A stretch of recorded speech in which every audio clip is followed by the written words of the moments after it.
Clara, vamos ser francos.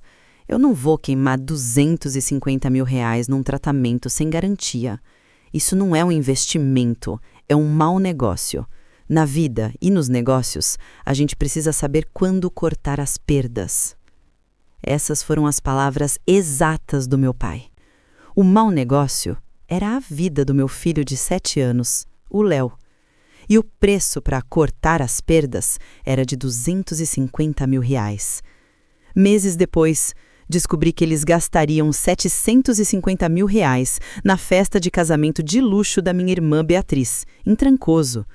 Aquilo não era um mau negócio, era uma celebração. Naquele dia, a lição que aprendi com meu pai não foi sobre cortar as perdas, foi sobre como calcular, centavo por centavo, o preço da vingança. E esta é a história de como, anos depois, eu fiz eles pagarem a conta final. Mas antes de mergulharmos nos detalhes da traição e em cada passo do meu plano, quero saber quem está comigo nesta jornada. Comente agora mesmo aqui embaixo de qual cidade ou estado você está assistindo a essa história. Eu adoro ver até onde nossa comunidade da justiça chega e me dá uma força incrível saber que eu não estou sozinha. Prontos? Muito bem. Vamos voltar para aquele apartamento em São Paulo, para as palavras que deram início a tudo. Vamos voltar para aquele apartamento em São Paulo. O ar pesado da garoa de fim de tarde parecia se misturar ao cheiro de álcool e remédios. Sobre a mesa da cozinha, contas e laudos médicos se espalhavam como um baralho de cartas ruins. No quarto ao lado, meu filho Léo, de 7 anos, dormia, mas não era um sono tranquilo. Sua respiração era um chiado frágil, ritmado pelo zumbido constante da máquina de oxigênio.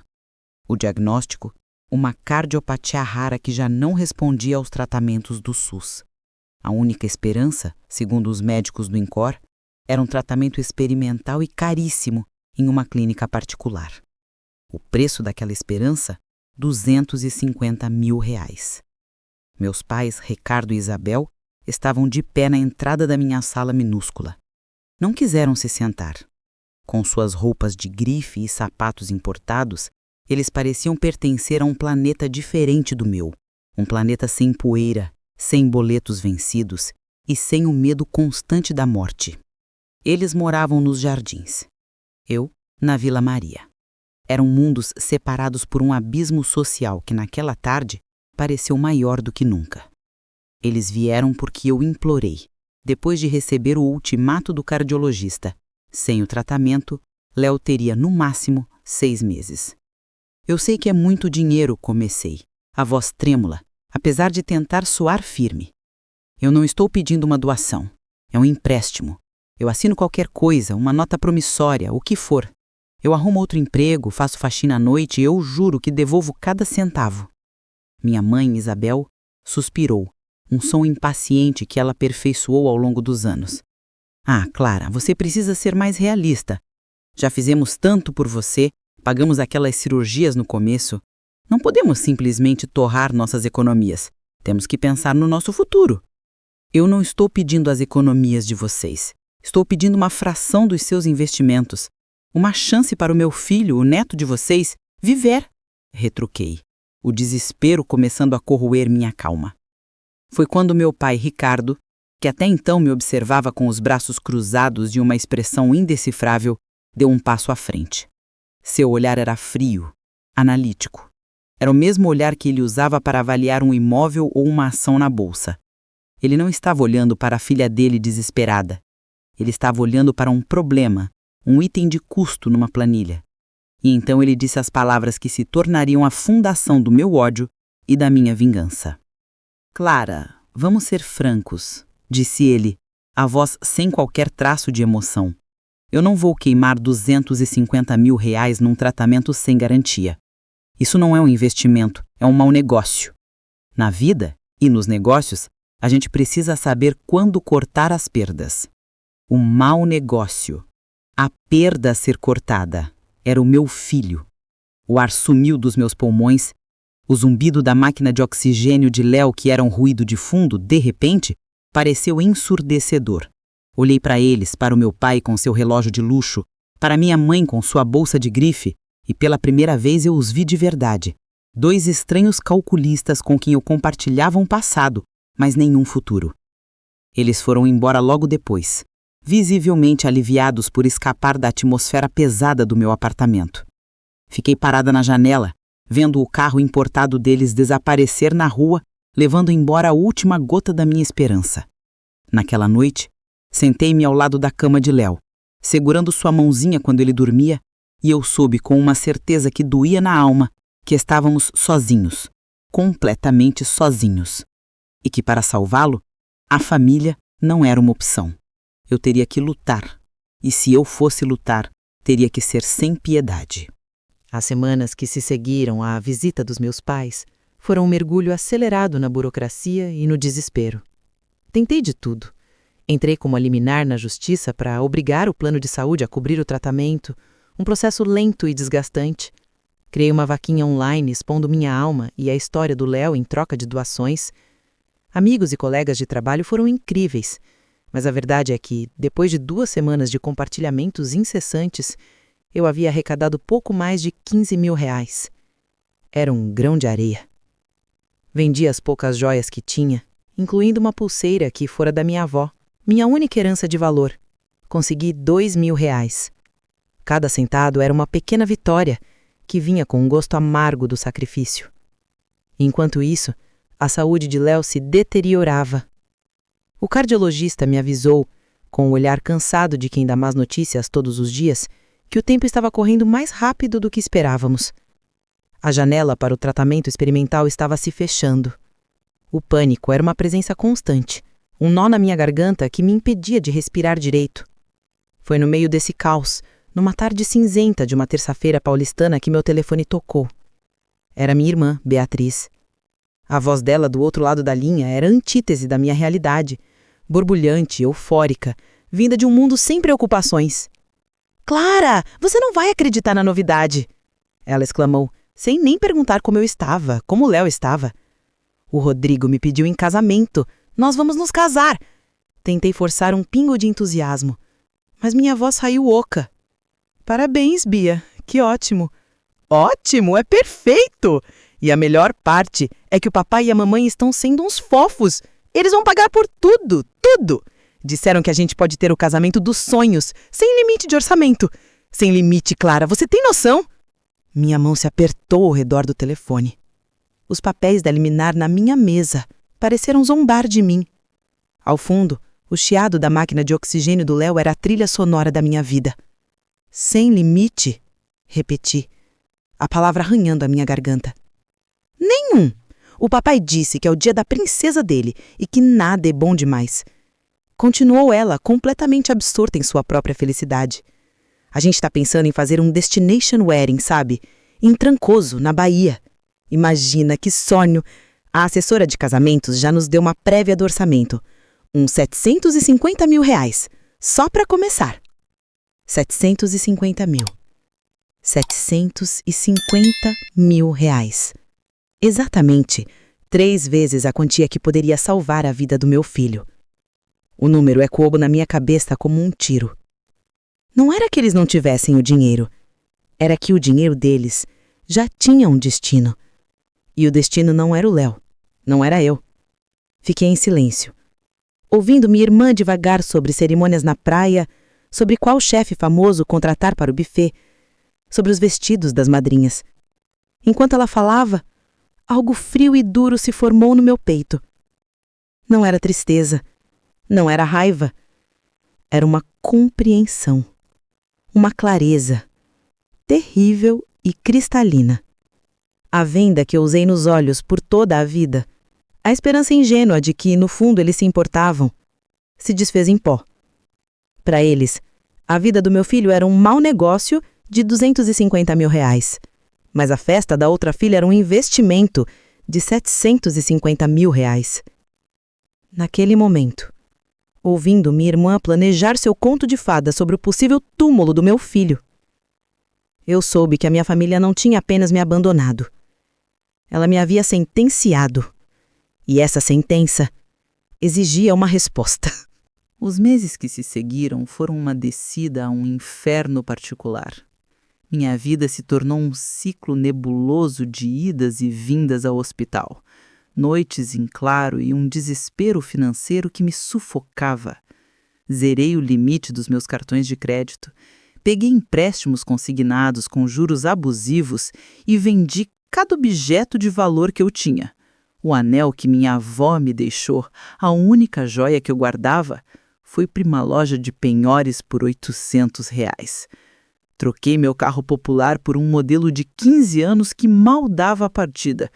Mudei do meu apartamento de um quarto para uma kitnet para economizar no aluguel. Cada centavo, cada sacrifício era por Léo. Enquanto meu mundo encolhia até caber nos corredores de um hospital, os planos do casamento de Beatriz avançavam como uma força da natureza. Cada ligação da minha mãe, cada encontro de família ao qual eu era forçada a ir, girava em torno do casamento em Trancoso. Eles estavam completamente consumidos. Participavam de degustações de cardápios com chefes famosos, faziam tours virtuais por pousadas de luxo na Bahia, debatiam sobre arranjos de orquídeas que custavam mais que meu salário mensal de professora. Eu tentava de verdade ficar feliz pela Bia. Ela era minha irmã mais nova, mas a distância entre nossas vidas tinha virado um abismo. Ela era filha de ouro, aqui se formou com louvor, conseguiu emprego de prestígio e agora ia se casar com um homem de família rica.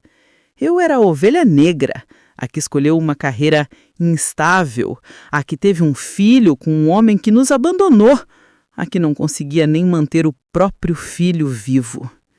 Numa noite de julho, minha mãe me ligou. A voz dela estava estressada, mas não por mim. Clara, querida, precisamos falar sobre o casamento. O que foi? Respondi, exausta. Eu tinha acabado de passar 3 horas na emergência porque Léo teve uma crise de falta de ar. Bem, a Bia quer que você seja uma das madrinhas, claro, mas os vestidos são de um estilista famoso, custam uns R$ 2.500 e precisamos que você encomende o seu logo para os ajustes. R$ 2.500. Fiz a conta na minha cabeça. Era quase o valor de 2 semanas dos remédios importados do Léo, os que mantinham seu coração batendo. Mãe, eu não sei se consigo pagar isso agora, disse, minha voz quase um sussurro. Houve uma pausa do outro lado da linha, carregada de impaciência. Clara, é o casamento da sua irmã. Eu sei, mas as coisas estão muito apertadas. As despesas médicas do Léo. Você está sempre falando das despesas do Léo. Ela me interrompeu, o tom de voz se tornando afiado e cruel. Eu entendo que ele está doente, de verdade, mas a vida continua para o resto de nós. Este é o dia mais importante da vida da Bia e tudo o que te pedimos é um pequeno esforço. Fechei os olhos com força, lutando contra as lágrimas de raiva e esgotamento. Posso pensar a respeito? O prazo para encomendar o vestido na semana que vem, ela disse, a voz fria, deixando claro que não era um pedido. Beatriz faz questão de ter você no altar. Depois de desligar, fiquei sentada no escuro da minha kitnet e chorei. Chorei pelo meu filho, pela minha impotência e pela cegueira monstruosa da minha própria família. Meu filho estava morrendo, a vida dele se esvaindo dia a dia e a maior preocupação deles era um pedaço de tecido de R$ 2.500 e a organização das mesas da festa. Naquele momento, eu entendi que eles não só não queriam ajudar, eles eram incapazes de ver além do próprio mundo de luxo e aparências. A minha tragédia era para eles um simples inconveniente na agenda de celebrações.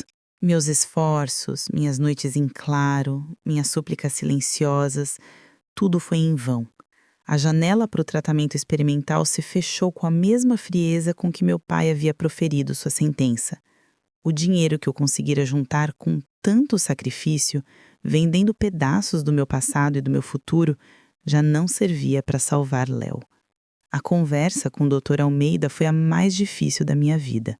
Sentamo-nos em seu pequeno consultório, que cheirava a desinfetante e a más notícias. Clara, disse ele, com uma compaixão que partiu minha alma. Fizemos tudo o que era possível. O coração dele já não responde.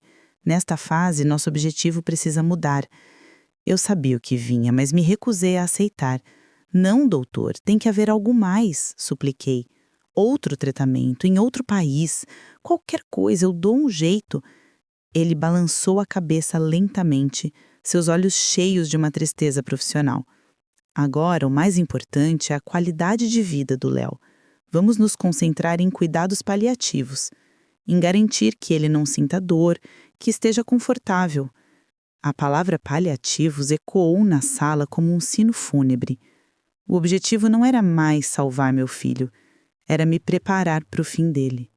Cada dia a partir de então foi um presente e uma tortura.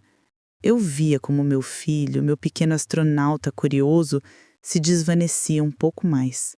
Seu espírito brilhante, sua energia, se atenuava junto com sua força física. Ele parou de perguntar quando voltaria para a escola. Parou de falar dos planetas que queria visitar. Uma tarde, enquanto líamos um de seus gibis favoritos, ele olhou para mim com seus grandes olhos sérios e perguntou: Mãe, dói muito virar estrelinha? Contive um soluço que rasgou minha garganta e o abracei, falando sobre o quão brilhante ele seria, a estrela mais bonita de todas. Ele sabia, com aquela sabedoria terrível que nenhuma criança deveria ter, que seu tempo estava acabando.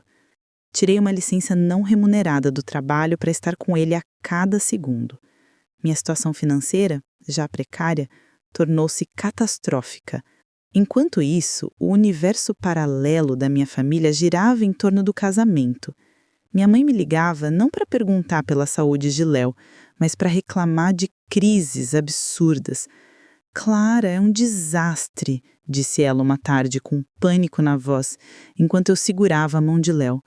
Você acredita que a cor do laço dos bem-casados não está no tom exato de rosa que a Bia queria? A cerimonialista está louca. Eu desliguei. Simplesmente não consegui responder. 2 semanas antes do casamento, o coração de Léo começou a falhar de verdade. Os monitores apitavam, as enfermeiras corriam. Foi uma hora de terror puro.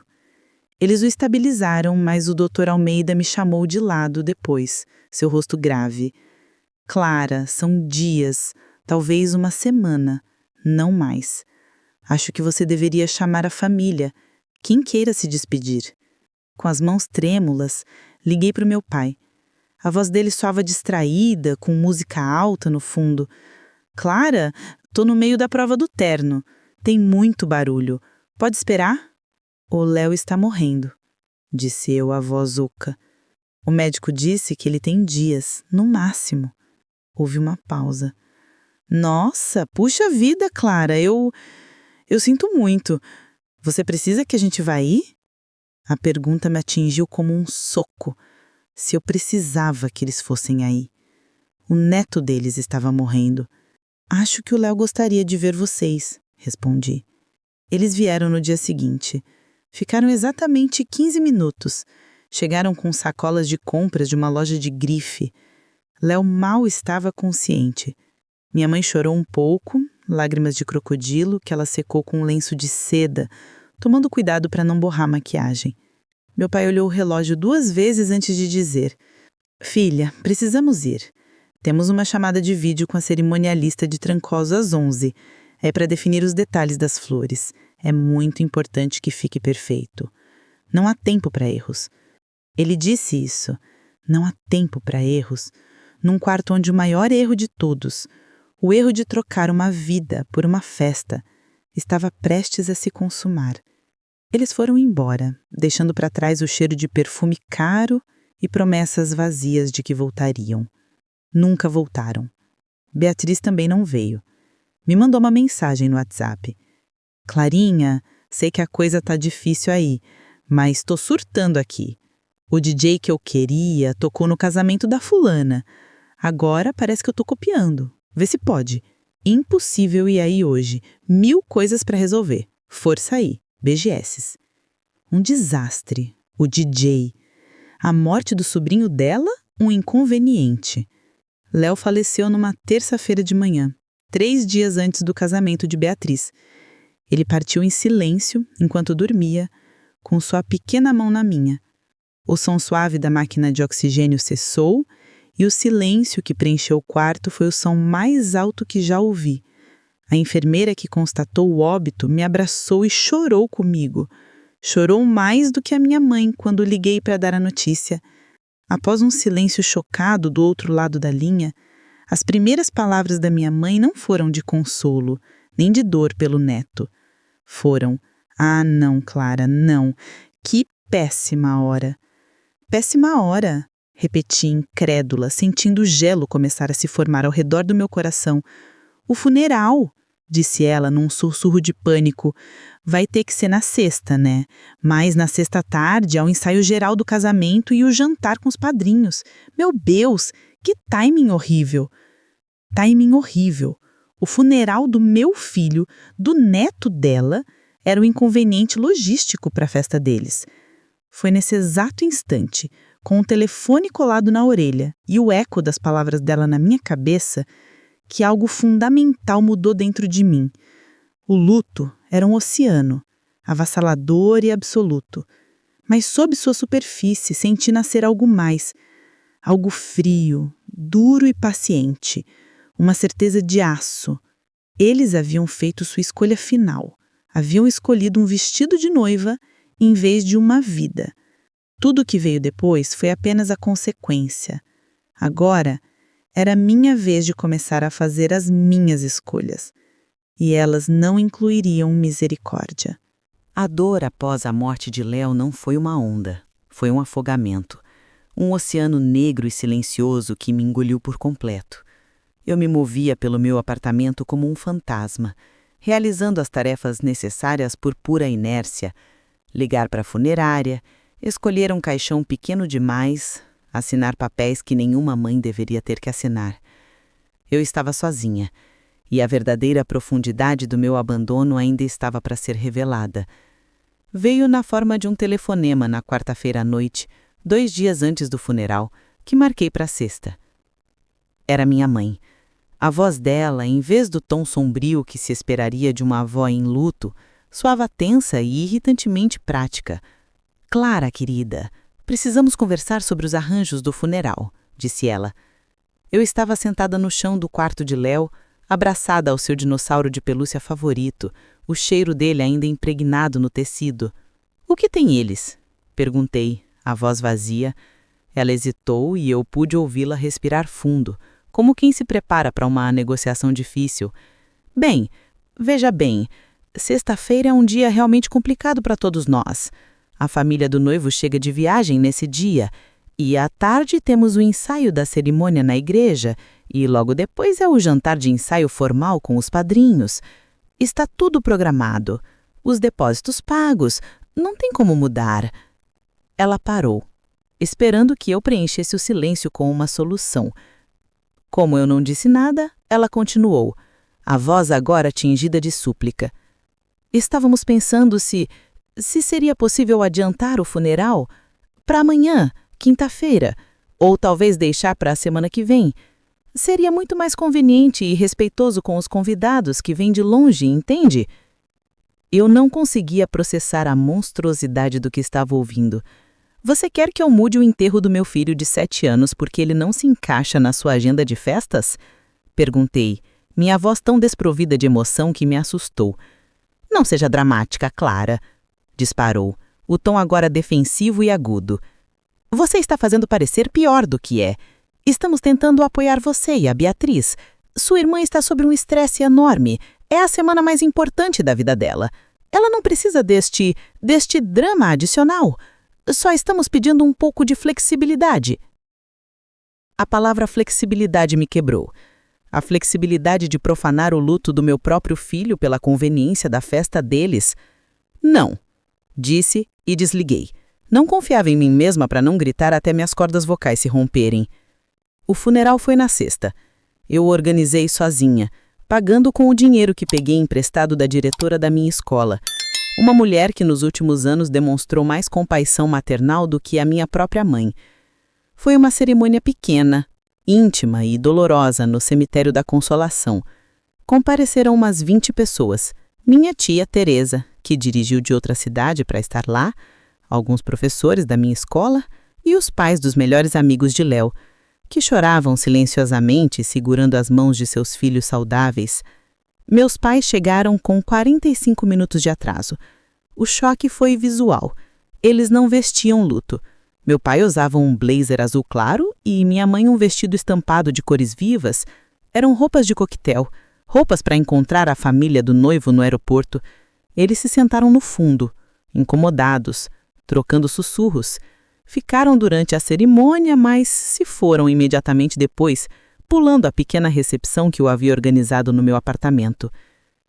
Querida, realmente precisamos ir, disse minha mãe, me dando um beijo no ar, que não tocou minha pele.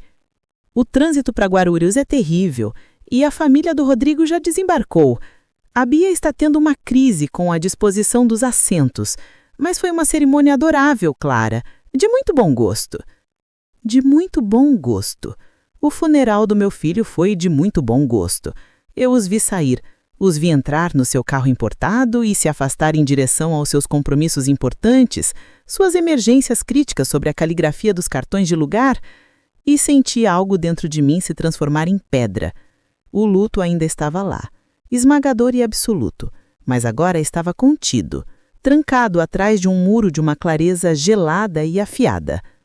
O sábado eu passei sozinha no meu apartamento, um mausoléu de cartões de condolências e contas médicas não pagas que agora pareciam uma piada cruel. A vaquinha online, com os 15 mil reais, havia sido encerrada. O dinheiro usado meses atrás em tratamentos que apenas adiaram o inevitável. Eu devia 200 mil reais. A morte de Léo não havia acabado com meu pesadelo financeiro, apenas o tornado sem sentido. O domingo foi o dia do casamento. Acordei ao amanhecer. Não queria pensar nisso, mas meu celular se iluminou com uma mensagem da minha mãe.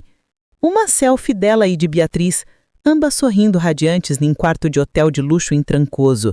O texto dizia: "O grande dia. Quem dera você estivesse aqui para compartilhar esse momento tão especial. A Bia está deslumbrante. Quem dera eu estivesse lá.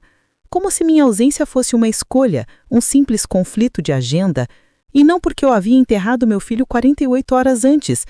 Ao longo do dia, meu celular não parou de apitar. Minha mãe me adicionou a um grupo de WhatsApp da família. As imagens do casamento chegavam uma atrás da outra, cada uma nova facada. A cerimônia na praia ao pôr do sol dourada e perfeita. Beatriz no seu vestido de noiva de um designer famoso, que eu sabia que tinha custado mais de 30 mil reais. Os arranjos de flores tropicais, excessivos.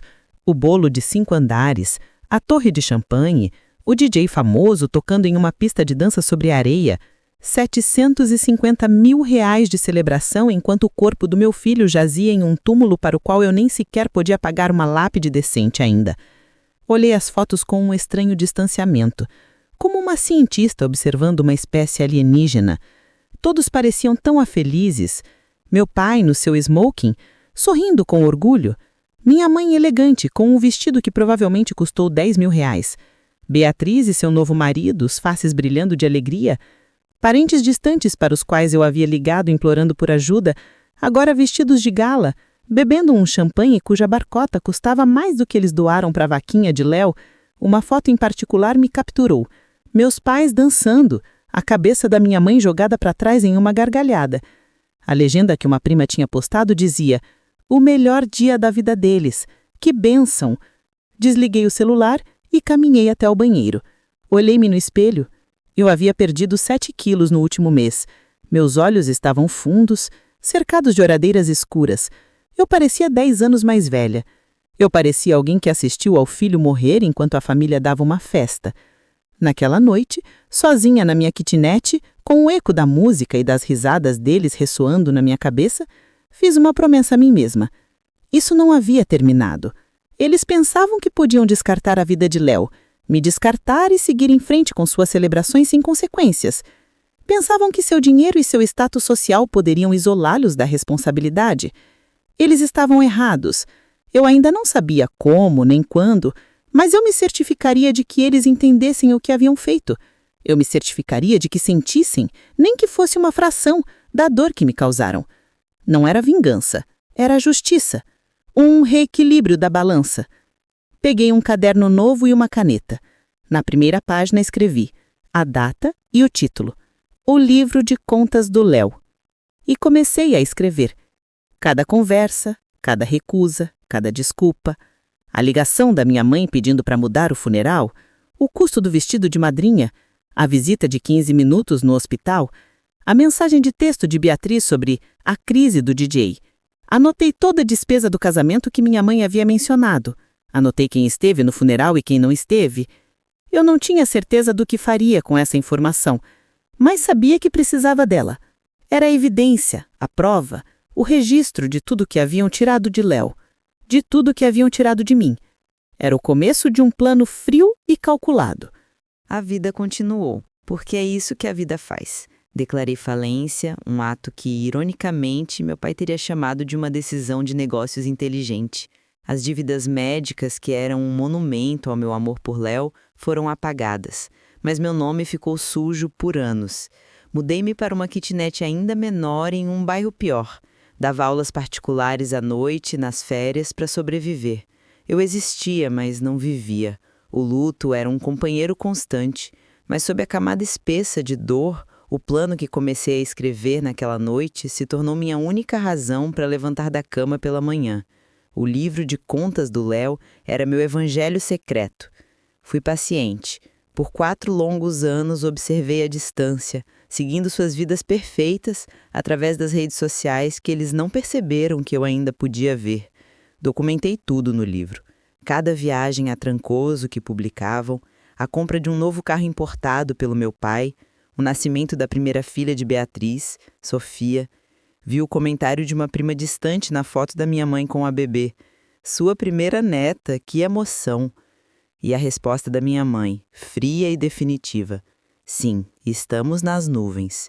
Nenhuma correção, nenhum reconhecimento. Léo havia sido oficialmente apagado da narrativa familiar. Tirei um print da tela e colei no livro. Enquanto eles celebravam, eu reconstruí a minha vida, tijolo por tijolo, nas ruínas da que eles ajudaram a destruir. Voltei a estudar à noite, online, fazendo um mestrado em gestão educacional.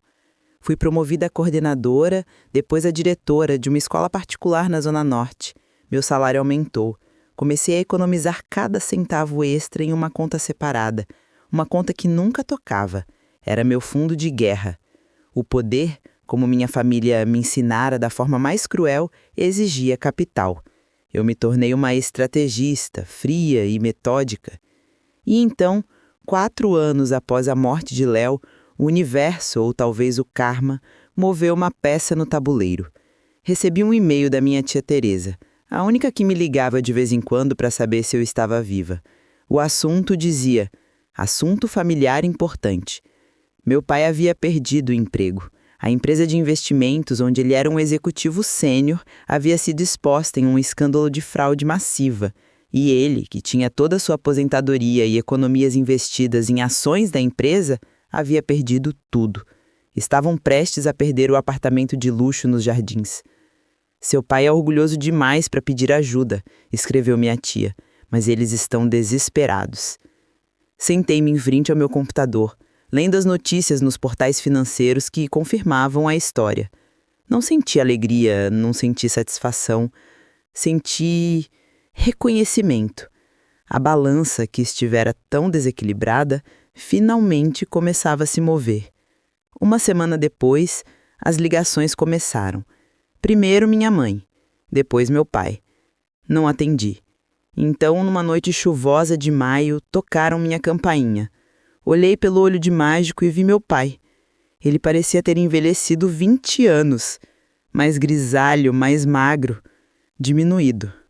Abri a porta, mas deixei a corrente de segurança.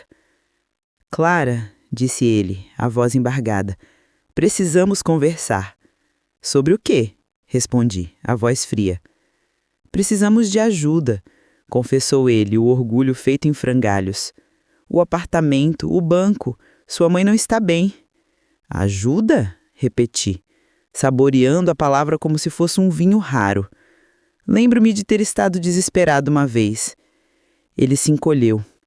Por favor, Clara, isso é diferente. Como? Perguntei. Nós somos seus pais. E Léo era neto de vocês, sentenciei. O silêncio que se seguiu foi pesado, cheio de fantasmas. Finalmente, perguntei quanto ele precisava. A esperança brilhou em seus olhos cansados. 300 mil reais é o que devemos para salvar o apartamento. 300 mil. Um pouco mais do que poderia ter salvado Léo. A ironia era tão perfeita que quase sorri. Senti o último resquício de compaixão em mim se transformar em gelo. Vou pensar. E deixei ele falando sozinho. Apoiada contra a porta, eu respirei fundo.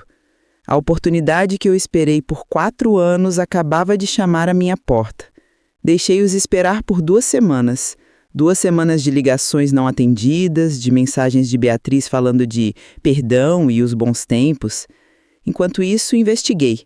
O apartamento deles valia uns 2 milhões e eles deviam 300 mil. Eles tinham patrimônio, mas não o suficiente para recomeçar com o mesmo luxo.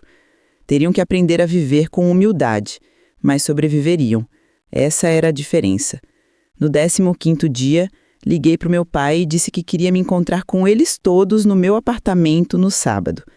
Chegaram pontualmente, os 3. Pareciam um grupo de refugiados fugindo do seu próprio orgulho. Meu pai com um terno que parecia grande demais, minha mãe envelhecida e assustada, Beatriz desconfortável na minha sala modesta, agarrada à sua bolsa de grife como um colete salva-vidas. Vocês me pediram 300 mil reais. Comecei. De pé, enquanto eles se sentavam juntos no meu sofá de segunda mão. Sabemos que é muito, começou meu pai, mas assinaremos um contrato, pagaremos com juros. Como? Cortei. Você não tem renda, mamãe nunca trabalhou, com o que vocês me pagariam? Peguei a pasta da mesa de centro, meu livro de contas do Léo. Mas não estamos aqui para discutir seus fracassos profissionais, estamos aqui para discutir o pedido de vocês. Abri a pasta. Lembram-se dessa conversa? 16 de maio, há 4 anos, eu pedi 250 mil reais para o tratamento do Léo. O rosto da minha mãe empalideceu. Lembram-se desta fatura? Continuei, mostrando uma cópia dos custos do casamento. 750 mil, pagos integralmente por vocês. Tirei uma foto de Léo em sua cama de hospital, magro e frágil. Isto é 250 mil reais teriam salvado. Essa criança, o neto de vocês. Lembram-se dele? Minha mãe desabou a chorar. Beatriz desviou o olhar. Por favor, Clara, soluçou minha mãe. Sabemos que falhamos com você. Não pode nos punir assim. Punir vocês? Repeti. Não, isto não é uma punição. Isto é uma transação comercial, a única linguagem que vocês entendem. E como em toda transação, há condições. Tirei um cheque que já havia preparado. Eu vou dar os 300 mil reais a vocês, mas a primeira condição é que admitam aqui e agora, em voz alta, que escolheram o casamento de Beatriz em vez da vida de Léo, que tinham o dinheiro e se recusaram a ajudar. Eles se olharam horrorizados, mas precisavam do cheque, desesperadamente. Após 1 minuto de silêncio, meu pai falou, a voz quase inaudível. Nós escolhemos o casamento. Tínhamos o dinheiro e não ajudamos.